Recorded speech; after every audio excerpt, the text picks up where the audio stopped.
Paper कोई अच्छे level का हुआ, उसमें 3-4 क्वेश्चन आपके टफ पूछे जाएंगे, तो ये जो बचे हो गए ना 17 और 16 क्वेश्चन, ये आपके इसी लेवल के आने वाले हैं। हो सकता है थोड़ा सा अपर साइड हो, लेकिन हाँ आपको टाइम सेविंग करना इन पेपरों से आ जाएगा। चलो फिर स्टार्ट करते हैं। पहला सवाल करें, एक कुर्सी का अंकित मूल्य इसके क्रय मूल्य से 10% अधिक है। यदि 11 रुपए छूट देने के बाद कुर्सी इतने रुपए में बेची जाती है तो लाभ परसेंटेज बताओ।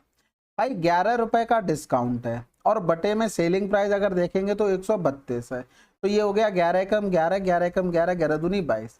यानी कि अगर हम मार्क प्राइस लिखें तो वो क्या होता है, सेलिंग प्राइस प्लस का डिस्काउंट होता है, यानी कि ये 13 रुपया हो गया। अब यही चीज हमको दिया गया था, क्रय मूल्य से 10% अधिक है, यानी कि क्रय मूल्य अगर 10 है तो ये 11 हो गया, यानी कि 11 बराबर में हमको 13 दे दिया था, तो 10 बराबर में क्या हो जाएगा, 130 बटे में 11 हो जाएगा। ये बात समझ में आई। ये बेच कितने में रहा था भाई, 130 बटे 11 की चीज 12 रुपए में बेच रहा था, क्योंकि वो छूट देने के बाद इतने में ही तो बेच रहा था। अब ये हम ऐसा इसलिए कर रहे हैं क्योंकि हमें परसेंटेज में निकालना है, एग्जैक्ट निकालना होता तो हमें पूरी प्रॉपर कैलकुलेशन करनी पड़ती। अब यहाँ से हम क्या करते हैं भाई, रेशियो बना लेते हैं, यानी कि 130 की चीज यहाँ पर हो जाएगा 132 में हम बेच रहे हैं। प्रॉफिट कितने का लिया, 2 रुपए का, बटे में 130 हो गया, गुणे में 100 हो गया, तो ये कैंसिल आउट कर दो, 13 एकम 13, 7 बच गया, 13 पंजे 65, यानी कि 15 कहीं लिखा है, आंसर लगा दो। बस इतनी कैलकुलेशन करनी होती है। अगला सवाल, एक मिश्रण में अम्ल और पानी का अनुपात 7:4 है। यदि इसमें 2 लीटर पानी मिला दिया जाता है तो अम्ल और पानी का अनुपात इतना हो जाता है। मिश्रण में अम्ल की मात्रा क्या है। अब मिश्रण में मिलाया क्या गया भाई साहब, पानी मिलाया गया, यानी कि अम्ल से तो कोई छेड़छाड़ नहीं की, तो यहाँ पर अगर 7 है तो दूसरी जगह भी 7 होना चाहिए था, तो भैया एग्जामिनर ने क्या कहा, 7 ही पुट कर दिया। तो इसका मतलब पानी में कितना डिफरेंस आया, एक, हमारे हिसाब से क्वेश्चन में तो 2 लीटर दिया था। मिश्रण में अम्ल की मात्रा कितनी थी, देखो अम्ल 7 था ना, तो 7 बराबर में कितना आ गया, 14। बहुत आसान। अगला सवाल, 1000 रुपए पर 2 वर्ष के लिए प्राप्त चक्रवृद्धि ब्याज इतना है, तो ब्याज की दर बतानी। सबसे पहली बात, अर्धवार्षिक बोल दिया, तो भैया टाइम हमको 2 वर्ष दिया, 6-6 महीने की क्या स्लैब, 4 स्लैब, यानी कि जो अल्टीमेटली टाइम है वो 4 वर्ष रहा होगा। अब हमें कुछ रेट दी गई होगी, रेट परसेंटेज कुछ रेशियो बनाएगा, वो प्रिंसिपल से अमाउंट, 4 साल का समय निकल आया, इसलिए इस तरीके से बना होगा। ये सवाल हम करवा चुके हैं। अब हुआ क्या है, 1000 से ये बन गया 14, 6, 4, 1, ये रेशियो बना, जाके पॉइंट यहाँ पर लगा था, हमें इनका रेशियो बनाना, पॉइंट हटाया इधर। अब इसका सवाल हम करवा चुके हैं पहले या दूसरे शायद लेक्चर में था। ये देखो 10 की पावर में 4 है, ये 11 की पावर में 4 है, समझ में आ गई। अब हमें देखो रेट तो यहाँ से निकाल लोगे, क्या हुआ भाई, इसमें हम पहुंच गए ना, अब इसने हमने ले लिया 4, यानी कि जो रेशियो हमें यहाँ से बनाना था ना P और A का, तभी तो पावर में 4 हुआ होगा, वो आ गया 10 और 11, यानी कि 1 का ब्याज मिला, 1 बटे में 10, गुणे में 100 हो गया, कैंसिल आउट करेंगे, यानी कि 10% रेट आनी चाहिए। लेकिन अर्धवार्षिकता यानी कि 6 महीने की रेट 10% है, तो पूरे साल यानी कि 12 महीने की 2 गुनी रेट हो जाएगी। इस तरीके से उसमें ऑप्शन का सारा ले लिया था, क्योंकि अब हम कर चुके हैं, ये हमें पता होना चाहिए। देखो इसका यूज बहुत होता है, 14, 64, 1 का, कि 11 की पावर 4 का ये लिखा होता है, बस नहीं बताया तो कोई बात नहीं, आप आसानी से कर सकते हैं ऑप्शन का सारा लेके। क्यों, क्योंकि देखो अगर हम रेट निकालते तो 25 बटे में 2 करते, 30 बटे में 2 करते, 20 बटे में 2 करते, 35 बटे में 2 करते। क्यों करते, क्योंकि अर्धवार्षिक बोला है, तो यहाँ से तो 10 ला नहीं सकते, यहाँ से भी नहीं ला पाओगे, 15% बनेगा, यहाँ से करोगे 10%, 10% मतलब 1 बटे में 10, 10 से 11 हो गया, यानी कि रेट यही आनी है हमारी। ऑप्शन के सारे से भी कर लेते, तो आपके ऊपर डिपेंड करता है आप कैसे करना चाहते हैं। अगला सवाल, एक वस्तु के क्रय मूल्य और विक्रय मूल्य के बीच 120 रुपए का अंतर है। यदि लाभ 10% है तो विक्रय मूल्य, भाई 10% बराबर ही तो हमको 120 दिया था, बात खत्म हो गई। यानी कि हमें 10% निकालना, यानी कि 110 बराबर निकालना था। अब बताओ 12 गुना हो रहा था, इसका भी 12 गुना कर दो, क्योंकि 0 से 0 चला जाएगा, 11 गुना, या तो इसका कर दो, 1320 आंसर आ जाएगा, बात खत्म। भाई आप लिखते 100 से 110 हो रहा, प्रॉफिट हो रहा 10, यही तो लिखा है भाई। सेलिंग प्राइस और कॉस्ट प्राइस का अंदर क्या होता है, यही तो प्रॉफिट होता है, और वही चीज हमको डायरेक्ट दी थी, और इधर हमें परसेंटेज के रूप में वही चीज दे दी थी, खत्म हो गई कहानी। ये सेलिंग प्राइस, ये मार्क प्राइस, और ये हो गया कॉस्ट प्राइस। यहाँ पर लिखो ये कॉस्ट प्राइस है, ये सेलिंग प्राइस, अगर उल्टा बोल दिया हो तो ठीक है। ये यहाँ पर प्रॉफिट होगा, देख रहे हो कुछ भी लिखे जा रहा हूँ, माफ कीजिएगा। अगला सवाल, किसी संख्या का 27% उसी संख्या के 13% से 56 अधिक है। बहुत आसान है भाई, इन दोनों का ही डिफरेंस हमें दिया गया, यानी कि 14 बराबर में हमको 56 दे दिया था। भाई संख्या हमने 100 मानी, इसका 27% 27, इसका 13% 13, दोनों का डिफरेंस 14 आ गया, उसी का तो मान 56 दिया था, 100 का मान निकालेंगे 400 आंसर। अगला सवाल, दो लड़के एक 900 मीटर लंबे पुल के विपरीत छोरों पर खड़े हैं, यदि वे इतने और इतने की चाल से एक दूसरे की ओर चलते हैं तो वे एक दूसरे को कितने समय में मिलेंगे। भाई विपरीत चल रहे हैं यानी कि स्पीड दोनों की जुड़ जाएगी, 10 8 18, 18 पंजे 90, 50 मिनट आंसर। अगला सवाल, यदि किसी समकोण त्रिभुज की सबसे लंबी भुजा 17 है, ऊंचाई 15 है, तो समकोण त्रिभुज का क्षेत्रफल। देखो समकोण त्रिभुज में सबसे बड़ी भुजा आपको पता होनी चाहिए कर्ण होता है यानी कि हाइपोटेनस होता है, तो ये 17 दिया था, हाइट उसकी 15 दे दी थी, ट्रिपलेट अगर आपको पता होगा 8 15 17 का, तो ये बेस हमारा कितना हो गया 8 हो गया। तो त्रिभुज का जो क्षेत्रफल होता है 1/2, ये बेस इंटू में हाइट होता है, तो वही तो हमें करना था 1/2, 15 गुणे में 8 हो गया, 60 आंसर आ जाएगा। अगला सवाल, यदि एक पंखे का विक्रय मूल्य 306 रुपए है और हानि प्रतिशत 32% है, तो पंखे का क्रय मूल्य बताओ। भाई पंखे का क्रय मूल्य 100 मान लिया, 32% की छूट देंगे तो हमें 68% पे बेचना पड़ेगा, इसका मान दिया था 306, हमें 100 बराबर निकालना था।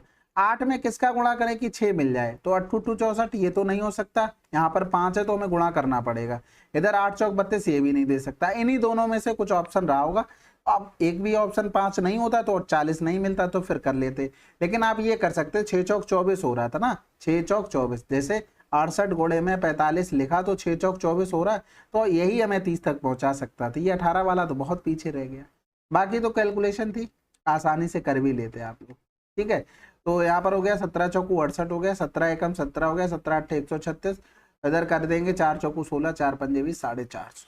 अगला सवाल कह रहा था कौन सा नंबर है डिविजिबल है 11 से, आसान है, अल्टरनेट सम कर लो भाई, 8 6 14, 9 5 14 है, डिफरेंस इनका या तो 0 आ जाए या तो 11 आ जाए, तो ये तो 0 आ गया, खत्म कर दो, बाकी तो कुछ करने की जरूरत भी नहीं। अगला सवाल, सीमा एक काम को 120 दिनों में पूरा कर सकती है, अंजलि उसी काम को 144 दिनों में पूरा कर सकती है और सोनिया उसी काम को 180 दिनों में पूरा कर सकती है। यदि वे तीनों एक साथ काम को मिलकर करते हैं तो उन्हें 33,000 रुपए मिलते हैं, भुगतान में अंजलि का हिस्सा कितना है। अब देखो कभी कभी कंफ्यूजन ये होता है कि पैसे कभी कभी इफिशिएंसी के हिसाब से बढ़ते हैं, कभी कभी काम कितना कौन कर रहा है उस हिसाब से। हमेशा ध्यान रखो जब साथ साथ काम कर रहे हैं, जैसे ABC साथ साथ काम कर रहे हैं, तो भैया अगर ये साथ साथ कर रहे हैं, मान लो ये दोनों मेहनत कर रहे जा रहे हैं, C आदमी तो जानते ही हो वो C होता ही है, ये बैठा आराम कर रहा है, तो भैया ये दोनों इतने तो मासूम नहीं है कि बैठे बैठे का C को रुपया दे देंगे, नहीं देंगे ना, इसीलिए एफिशिएंसी के हिसाब से बटा जाता है कि जितना काम करोगे उतना पैसा, बैठे रहो कुछ नहीं मिलने वाला घंटा। वही चीज यहाँ पर है, एक साथ काम कर रहे हैं तभी इफिशिएंसी, अलग अलग काम कर रहे होते तो काम के हिसाब से पैसा बढ़ता, तब फिर क्योंकि अलग अलग कर रहे हैं तो फिर तो अलग होगा ही इस तरीके से। लेकिन यहाँ पर भी उसी हिसाब से होता है, काम के ही हिसाब से होता है, लेकिन यहाँ पर जब रेशियो बनाओगे तो वो कट जाएगा, ठीक है, तो इसलिए हम टाइम का नहीं लेते हैं, लेकिन उसमें लेना पड़ेगा। तो ये सीमा 120, अंजलि 144 और सोनिया 180, ठीक है। अब यहाँ पर देखो सभी के टेबल में 144 आता है, 12 बारी में 144 होता है, 18 8 144 होता है, यही तो होता है, तो ये 1440 आ जाएगा, यानी कि ये हो जाएगा 12, ये हो जाएगा हमारे पास 10, 18 8 144 हो गया, यानी कि ये 8 हो गया। अब ये आसान था एलसीएम लेना, इसलिए डायरेक्ट कर लिया, जरूरी क्या था इसलिए। अब यहाँ पर देखो इन्हीं इफिशिएंसी को जोड़ लेते हैं, 12 8 20 और 10 30 बराबर हमको दे दिया था 3300। हमें निकालना क्या, अंजलि, अंजलि यानी कि 10, यानी कि यहाँ पर 1/3 हो रहा है, इसका भी 1/3 कर दो, 1100 आंसर, ठीक है, आसान था, बस थोड़ा समझाने के लिए था। इसमें पूछा है हाईएस्ट कॉमन फैक्टर, यानी कि आपको निकालना HCF, इतनी तो आप हिंदी इंग्लिश समझ ही लेते होगे, ऐसा नहीं है, कुछ लोग कमेंट करते हैं कि प्योर हिंदी होनी चाहिए, भैया इतना तो जब मुझे आती है ना तो मैं समझता हूँ सबको आती है, मेरी जितनी वीक है उतनी आपकी नहीं होगी। अब यहाँ पर हाईएस्ट कॉमन फैक्टर देखो, हमें यहाँ पर क्या दिख रहा है सबसे ज्यादा 2 की पावर 4, यहाँ पर 2 की पावर 3, यानी कि इससे ज्यादा तो 2 ला नहीं पाओगे, तो हाईएस्ट कॉमन 2 की पावर 3, यहाँ पर 3 की पावर 5, यहाँ 3 की पावर 6, भैया इससे ज्यादा कहीं इसमें ला पाओगे, ला तो लोगे, लेकिन इसमें कहाँ से एक एक्स्ट्रा लाओगे, तो यही तो हाईएस्ट कॉमन फैक्टर रह गया, खत्म। एक वस्तु का इतने परसेंट और इतने परसेंट की दो क्रमिक छूट के बाद इतने में बेची जाती वस्तु का अंकित मूल्य। अब इसको देखो दो तरीके से कर सकते हो, सक्सेसिव से करना चाहते हो वैसे भी हो जाएगा, और अगर नॉर्मल आप लिखना चाहते हो वैसे भी हो जाएगा। और आप उससे भी तेज लिखना चाहते हो तो 40 यानी कि 6, 50 मतलब 5 हो गया, 6 पंजे 30 हो गया, 3 छक 18, 3 अट्ठे 24, कहीं लिखा 68, खत्म हो गया। अब ऐसा कैसे कर लिया, क्योंकि ऑप्शन अलग अलग थे। अब यही लिख देता 680, 68, 6800 और 68,000, तब हमें जीरो को वैल्यू देनी पड़ती। क्या हुआ, 40% मतलब 60% हो गया, 50% मतलब 85% रह जाएगा चीज, और ये 204 के बराबर कर दिया। अब हमें इतनी जरूरत ही नहीं थी, हमने देखा कि भैया 40% छूट यानी कि 6 बच रहा होगा, 60% का 6 लिख लिया, 50 का 5 लिख लिया, भाग कर दिया, आंसर। अगला सवाल, एक विद्यालय में कुल विद्यार्थी इतने हैं, विद्यालय में लड़कों लड़कियों का अनुपात इतना है, विद्यालय में 40 और लड़कों को दाखिला होता है, लड़के और लड़कियों का अनुपात कितना होगा। तो इनको अगर हम जोड़ते हैं 5 3 8 हो गया, और ये हो गया हमारे पास 2, 28 बराबर में 560 दिया गया था, और अगर हम 2 बराबर निकालते तो 40 आ जाता, आंसर 1:1 लगा देते। ऐसा देखो इसलिए कर लिया क्योंकि हमने देखा कि भैया इन लड़कों के पास कितने की कमी है, 2 की कमी है, यानी कि 2 बराबर हमें और मिल जाए, यानी कि 2 बराबर 40 मिल जाए, 28 बराबर 56, 2 बराबर 40, यानी कि लड़कों को 40 और लड़के मिल जाए ना, तो जितनी लड़कियां उनके बराबर हो जाएगा, भाई उसने किया था। तो इसलिए आप यहां से क्या कर सकते थे, 1:1 लगा सकते थे। बाकी आपके पास पूरी कैलकुलेशन थी, 28 बराबर 56 हो गया, यहाँ से 13 बराबर करते तो 28 दूनी 56, 13 दूनी 26, 260 हो जाता, प्लस का 40 करते तो 0, 6 4 10, हाथ से लगाए 300 हो गया। अब 256 जब ये हो गया तो 300 लड़कियां बची होंगी, ये भी तो बात है, 300 ये गर्ल्स हो गए, ये बॉयज हो गए, कैंसिल आउट कर देंगे, 1:1। अगला सवाल, अब देखो यहाँ पर इनका औसत इतना है, टीयू का औसत इतना है, यूवी का औसत इतना है, यानी कि अगर इनका सम लिखें तो ये 72 हो गया, इसका सम 80 हो गया, यहाँ से 2 3 दूनी 6 हो गया, 3 चौकू 12 हो गया, इनको जोड़ेंगे तो ये हो गया 2, 8 7 15 हो गया, इनका डिफरेंस कर देंगे तो 12 से 6 के चला गया तो 6 बच गया, 4 से 2 गया तो 2, 26 आंसर। ठीक है, बेसिक था, बिल्कुल आसानी से हमने बना लिया, कोई दिक्कत नहीं हुई। अब इसको देखो कर कैसे सकते हैं, देखो हमसे बोला था कि 3 संख्याओं का एवरेज अगर हम 42 मान लें, पहली 2 संख्याओं का एवरेज किसकी, पहली 2 संख्याओं का 40 है, अंतिम 2 संख्याओं का एवरेज 36 है, यानी कि कहीं ना कहीं एक संख्या इन दोनों में इंक्लूड है, देखो यू इंक्लूड थी।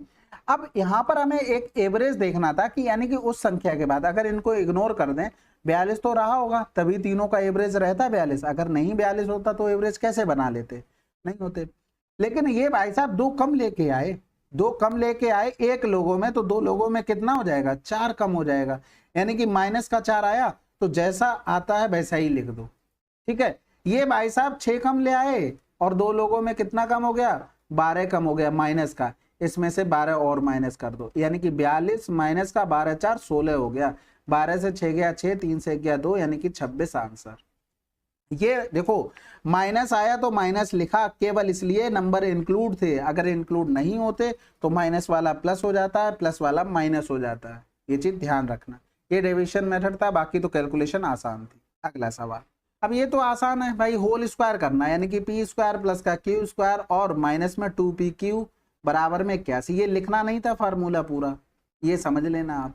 127 माइनस का 81 बराबर में क्या हो गया, 2pq हो गया, 7 से 1 चला गया 6, 12 से 8 गया 4 बटे में 2, यानी कि pq का मान कितना आ गया, 23। अगला सवाल, एक निश्चित धनराशि पर 13% वार्षिक दर से 5 वर्षों में इतना साधारण ब्याज प्राप्त होता है, वह धनराशि ज्ञात कीजिए।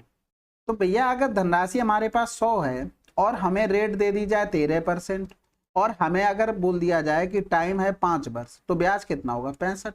इसी 65 का मान दिया गया था 2275, हमें निकालना था 100 का मान, तो इधर करेंगे 13 कम 13, 9 बचा 13 सत्ते 91 हो गया, 13 पंजे 65, 13 पंजे 65 घोड़े में हो गया 100, तो 5 दूनी 10 हो गया, 2 पंजे 10 हो गया, 17 दूनी 34, 1 35, आंसर आ गया 35। ठीक है, कैलकुलेशन थी बस। S1 अकेले काम इतने में कर सकता है, S2 इतने में कर सकता है, स्त्री की सहायता से वे 6 दिनों में काम पूरा करते हैं, स्त्री अकेले उसी काम को कितने दिनों में करेगा, 16, 80 और 6, तो 16 और 80 का एलसीएम तो 80 हो गया, लेकिन इसमें से 2 तो चला गया 80 में, लेकिन 3 तो अभी रह गया, तो ये तो टोटल वर्क हो गया।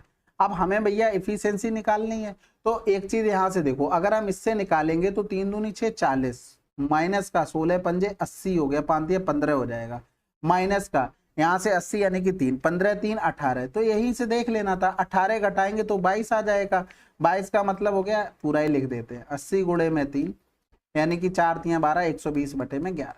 अब ये कैसे कर लिया डायरेक्ट, बस प्रैक्टिस। अब अगर आप लिखोगे तो यही चीज करोगे, S1 16 करोगे, S2 आप 80 करोगे, और S1 प्लस का S2 प्लस का S3 आप 6 लिखोगे। एलसीएम लोगे तो 80 गुणे में 3 आ जाएगा। यहाँ से करेंगे ये आ जाएगा तो 16 पंजे 80, 5 या 15 आ गया। यहाँ से करेंगे ये हो जाएगा 3, और यहाँ से करेंगे ये हो जाएगा 6, 3 दूनी 6 यानी कि 40।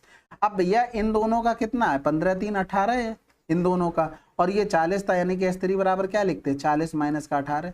तो ये चीज प्रैक्टिस से ऐसे करो ना, टाइम बचेगा। यदि किसी घड़ी का वास्तविक मूल्य 500 रुपए है, इसमें पहले 10% की वृद्धि की जाती है और फिर 15% की कमी की जाती है, तो घड़ी का अंतिम मूल्य क्या होगा। अब देखो इसमें कितना करना था, 5 गुणे में 10% वृद्धि 11, 85, बस इतना करना था। 5 25 हो गया, 5 8 40 और 2 42 हो गया, गुणे में 11 यानी कि 5 5 2 7, 4 2 6 हो गया, और ये 4, ये आंसर आ गया। अगर आप इसमें ये लिख के कर रहे हैं ना कि 500 का फिर 10% की वृद्धि तो 110 बटे में 100, फिर 15% की कमी 85 बटे में 100, ये सब क्यों करना है। ऑप्शन चाहता ही नहीं कि जीरो पर आप काम करें, क्योंकि ऑप्शन उसे सेम देने पड़ेंगे। वो लिख देता है 46.75, 467.5, 4675, तब आपको एग्जैक्ट करना पड़ता, लेकिन ऐसा कुछ दिया नहीं ना, तो हमें जरूरत भी नहीं है। अगला सवाल, ये सवाल आसान था भाई। 6 दूनी 12, 12 से 9 गया, 3 हो गया, और 3 हो गया तो 14 3 17 हो गया। अब ये गुणा करने से पहले हमें भाग करना पड़ेगा, यानी कि यहाँ पर भाग करेंगे तो ये 17 हो जाएगा, यानी कि 289 अपॉन में 289 हो गया। आंसर क्या आ जाएगा, 1 आ जाएगा। तो ये छोटी छोटी चीजें याद भी रखना, क्योंकि ये कोई क्वेश्चन भेज देता है, अभी भेजा था किसी ने ये क्वेश्चन सिंप्लीफिकेशन का, कि इसका आंसर ये कैसे आ सकता है। अब वो क्या कहते, वो भैया गुणा उड़ा कुछ ध्यान ही नहीं दे रहे, डिवाइड डिवाइड करने का कौन सा पहले करना है। तो ऐसे नशे में रहोगे सस्ते वाले तो कैसे चलेगा।